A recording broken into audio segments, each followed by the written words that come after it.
They've cared for our forests and oceans for generations. But how much are we really listening to the world's indigenous peoples? I had interviews like this once, and they changed almost 40% what I said. Coming up, from Panama to the Pacific, we hear why protecting culture and protecting the planet often go hand in hand, and why even the way we talk about indigenous peoples can tell only part of the story. The people often describe indigenous people as these guardians of nature. Is that a description you identify with? I think it's a tokenistic description. People use indigenous people to be the face of a project. And in the Amazon, soy farming played a part in deforestation, but a landmark agreement had helped change that. This was very successful because it basically redirects the expansion of soy from forest lands to degraded pasture lands. Now, the future of the so-called Soy Moratorium is uncertain. Just 2 degrees is on now. This is a very negative and potentially harmful precedent.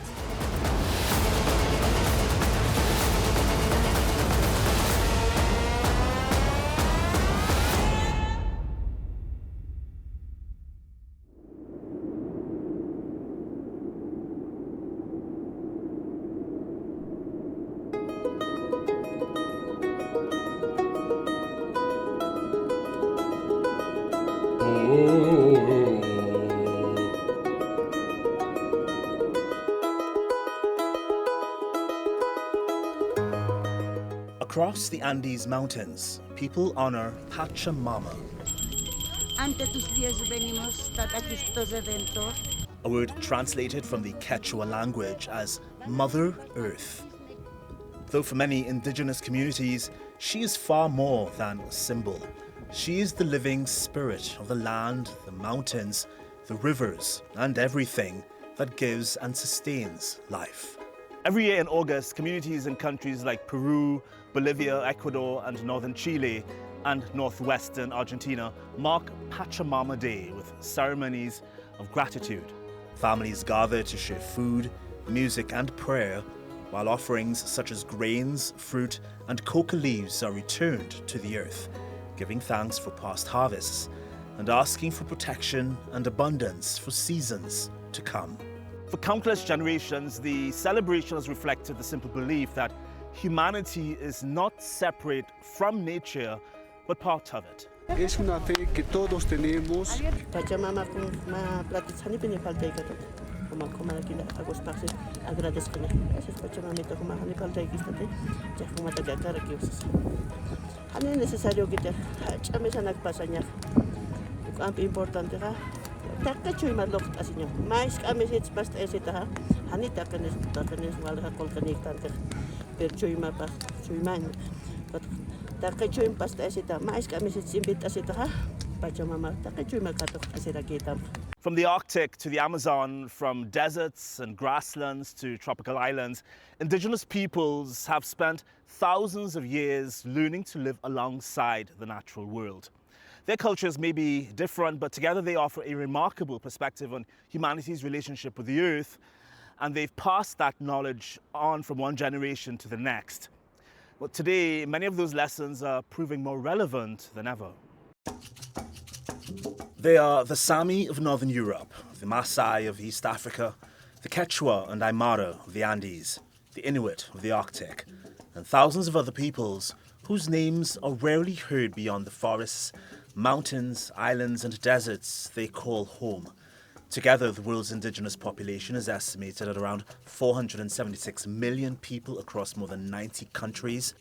They make up only 6% of humanity, yet the lands they traditionally own, occupy or manage cover more than a quarter of the Earth's surface and coincide with roughly 40% of its protected areas and remaining ecologically intact landscapes. A gente precisa das nossas terras demarcadas, a gente precisa de políticas públicas dentro do nosso território. E a gente veio aqui para cobrar isso, porque a gente mantém esse planeta de pé, essa floresta de pé. Mas a gente precisa também de cuidado. Não é só a floresta, não é só as folhas, mas as pessoas que estão mantendo essa floresta, a cultura que está mantendo essa floresta em pé, que somos nós. There is no single indigenous way of life. Some communities farm, others fish, hunt or keep animals.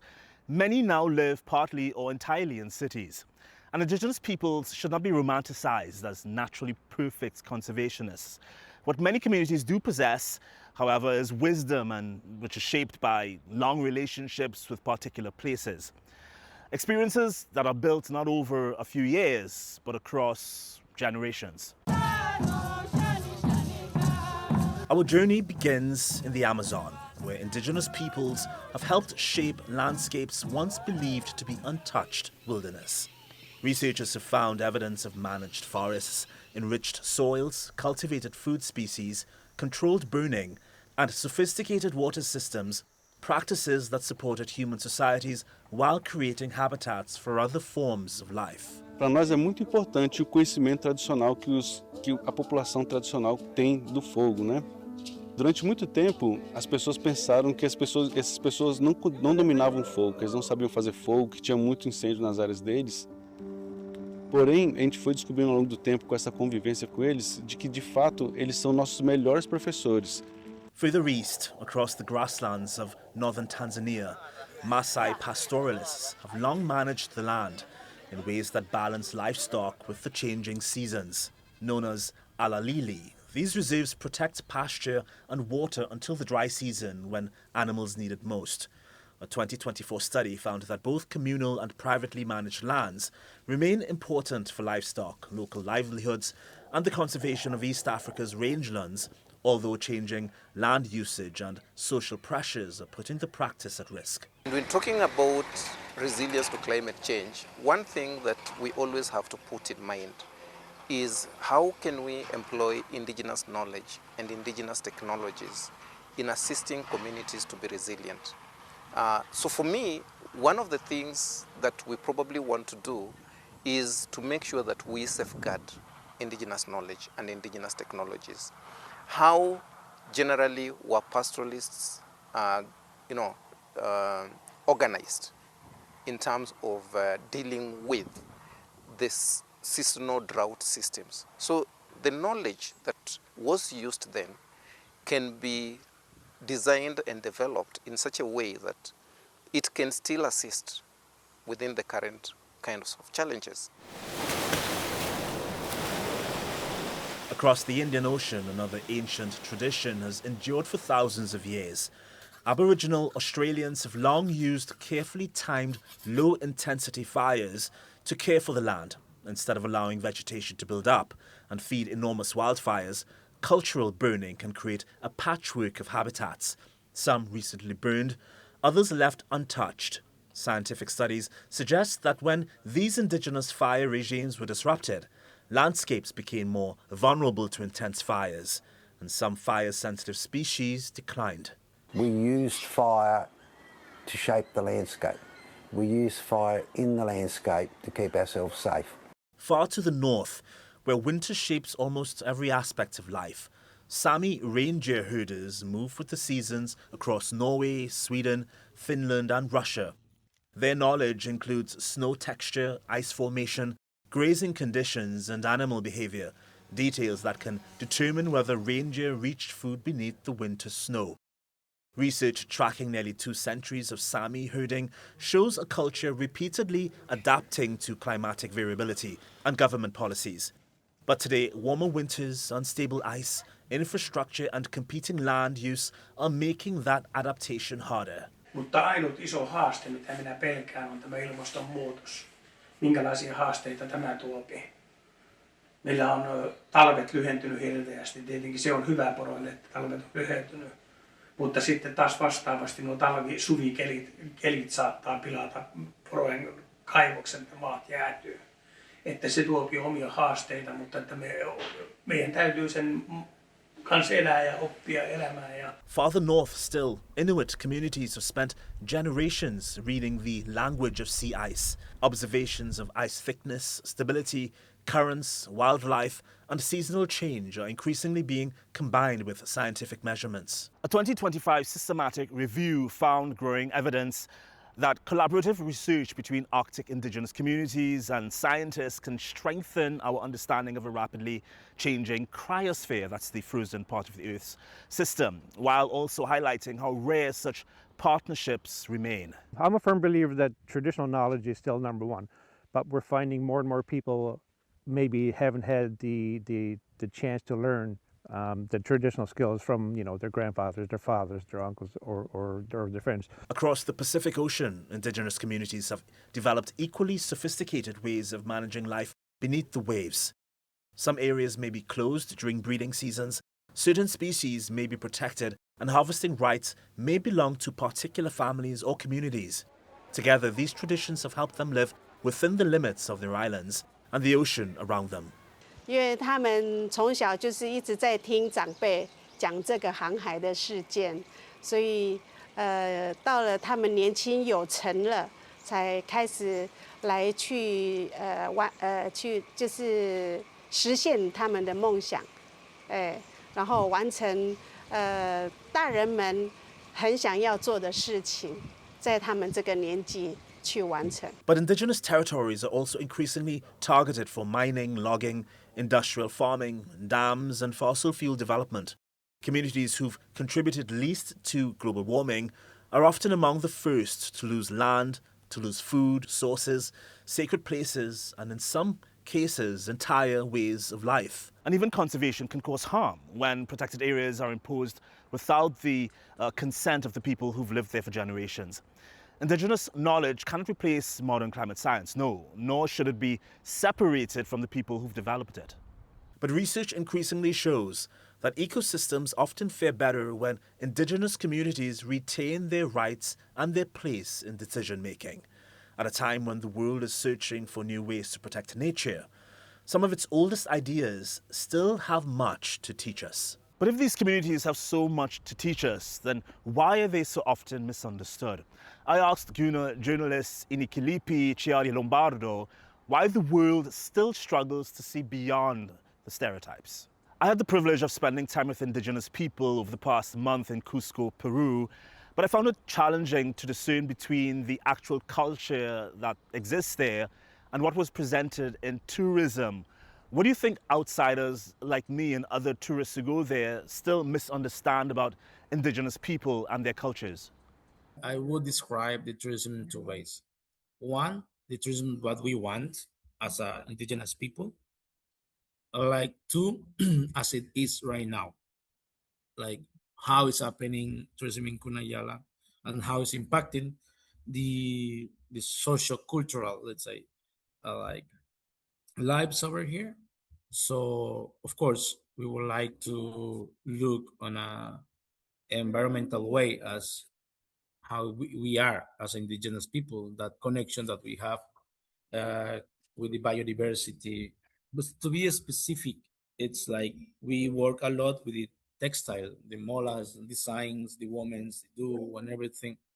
But it has been one of the main income that we have, that how also we support our mothers, grandma supported people to keep studying in universities and everything. So this, but we're struggling, of course, that we would like to control over a little bit more over the tourism, like to say, let's say. Yeah, people often photograph indigenous clothing because of the vibrant colors and intricate patterns, but many may not realize that they can carry much deeper meaning.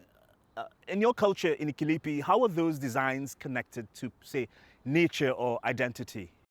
Yes, actually, we call it mola. This I would say that is like embody the philosophy of our people. Yeah, the intricate designs that reflect the harmony that we have with the nature, with the environment itself, the community. So you can often see animals designs, some geographic designs, but it hasn't have like a meaning, literal meaning, but has more like a spiritual meaning. You know, there isn't a lot about indigenous people and cultures in mainstream media. Why do you think that is, considering how important their role is in issues like the climate crisis? Yes, this is a really important question, because what I've seen is like when the first time one of the community from the island, the village, moved to mainland, we had 100 people reporting it. Let's say even international TVs, well-known one that I can mention some, but you will understand how big they are. Let's say in England, in United States, like let's say from BBC to the others, all around the world, but always uh, sometimes putting like let's say not at 100% what we feel. Yeah, it's like their perspective, what they want people to see, and maybe it's because uh, the real stories for them, like that would be I could understand, doesn't have the real value to sell, because in the end they want income. Yeah, and I had interviews like this, and once, and they changed almost 40 percentage what I said. I remember during COP28 in Dubai when indigenous groups were furious when the COP28 president dropped the gavel without certain groups being in the room. Indigenous groups also protested a lot during a COP30 in Brazil, saying they were being ignored. Do you, Iniquilipi, feel ignored? When we go to the COPs, those kind of event, let's say of the biodiversity COP and desertification, we are not at the table. We're not considered like to talk, to raise our voice. Yeah. So that's make everything even harder. Imagine my relatives from Brazil, Ecuador, Peru. You saw things, I'm pretty sure, in Peru, and what's happening in their countries. Yeah, even in their territories, even next to a village, there is a gold mining, like illegal gold mining happening. Nosotros seguimos en la lucha. And so those are the realities. So this is international opportunities, important to talk about it, and to say, yeah, we're not taking in consideration when we comes to these important meetings where the decision making people simply they ignore us, the indigenous people. If we protect our environment, our territory, we are protecting for all the planet. It's not because for us. If you see the maps in, let's say, in Brazil maps, the huge country, yeah, and one of the indigenous territories is even bigger than Panama itself, and just few people protecting few thousand people. Yeah, that's what like people need to see. Iniquilipi made some interesting points there. Indigenous people should be able to tell their own stories without them being filtered or reshaped by others, including the media. So I called up a friend in Fiji to discuss international perceptions and their influence when it comes to the climate crisis response. So sea level rise is reportedly an existential crisis for people in the Pacific region. Is this an issue for you personally? It's not a crisis for me personally, but I did research in a lot of villages in Fiji, including Daku village in the Talei province, Nasola village in the Ba province, where I saw how badly they were hit by sea level rise and floods and the consequences of climate change. Like farmers would explain in their village they can't grow certain crops anymore, and they'd have to move out to different areas and things like that. People often describe indigenous people as these guardians of nature. Is that a description you identify with?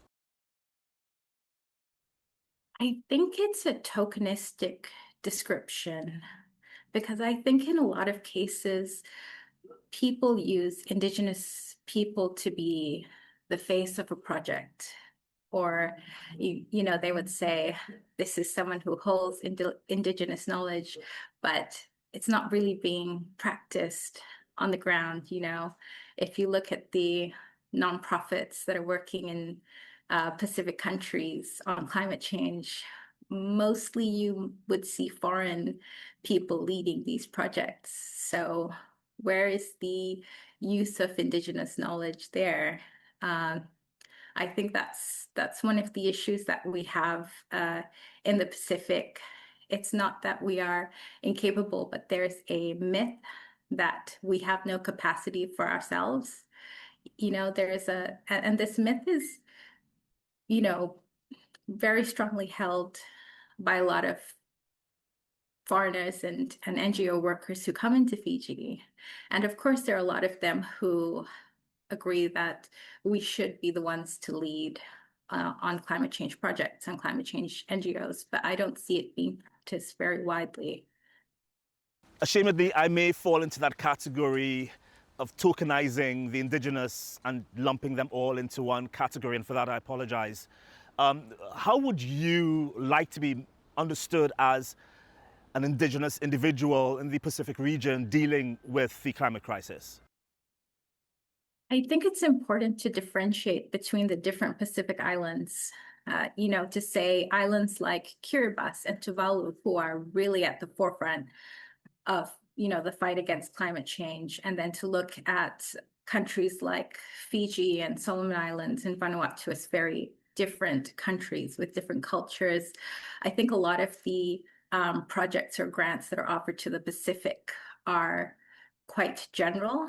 Like if they ask people for an application, they might use the same application process for every one of us, as if we're all, you know, facing the same issues, but we're very different countries with different cultures and languages. And I dislike how some people frame discussions as, oh, Indigenous people believe this or Indigenous people believe that. You should try to be specific.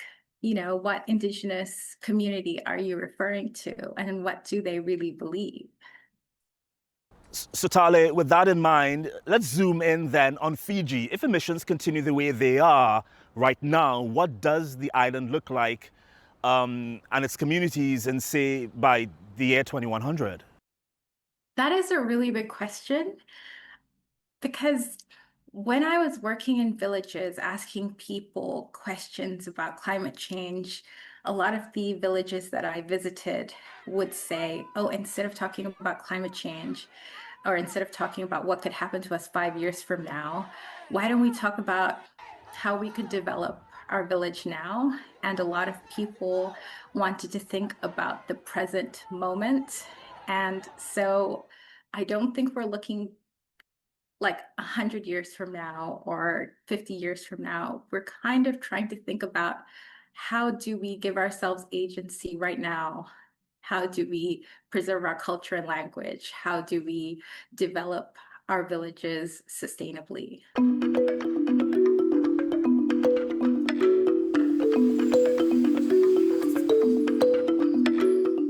Protecting the land isn't only about preserving culture and tradition. It's also about the decisions we make over how land is used. And nowhere is that tension more visible than in the Amazon, where agriculture still exerts major pressure on the world's largest rainforest. For nearly 2 decades, an agreement helped to keep soy production from eating further into the Brazilian Amazon. It was called the Amazon Soy Moratorium, and it worked. Since before the agreement, almost a third of new soy expansion was linked directly to deforestation. Afterwards, that figure fell to almost zero. But earlier this year, most of the traders involved walked away from their commitments, effectively bringing the agreement to an end. So 20 years ago, this soy moratorium was hailed as one of the biggest conservation success stories in agriculture. For viewers, though, who've never heard of it, what exactly was it and why did it work so well?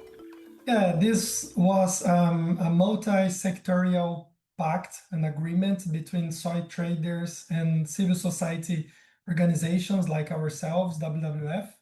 And basically, these companies and also financial institutions like banks, they agreed not to source and not to finance soy production on recently deforested lands in the Amazon. But if the moratorium was so successful, why did it fall apart? Basically, because we are living through a period where there is much attacks against climate and environmental policies everywhere, right? This is not happening just in Brazil. This is happening in many countries. And basically, some Amazon states, Brazilian states, they have approved legislation to punish companies who are doing more for the environment than they are mandated by law. Basically, there is some laws punishing by removing their tax benefits if they are doing voluntary climate action such as this. So this was a very good excuse and justification for companies to unilaterally abandon the agreement.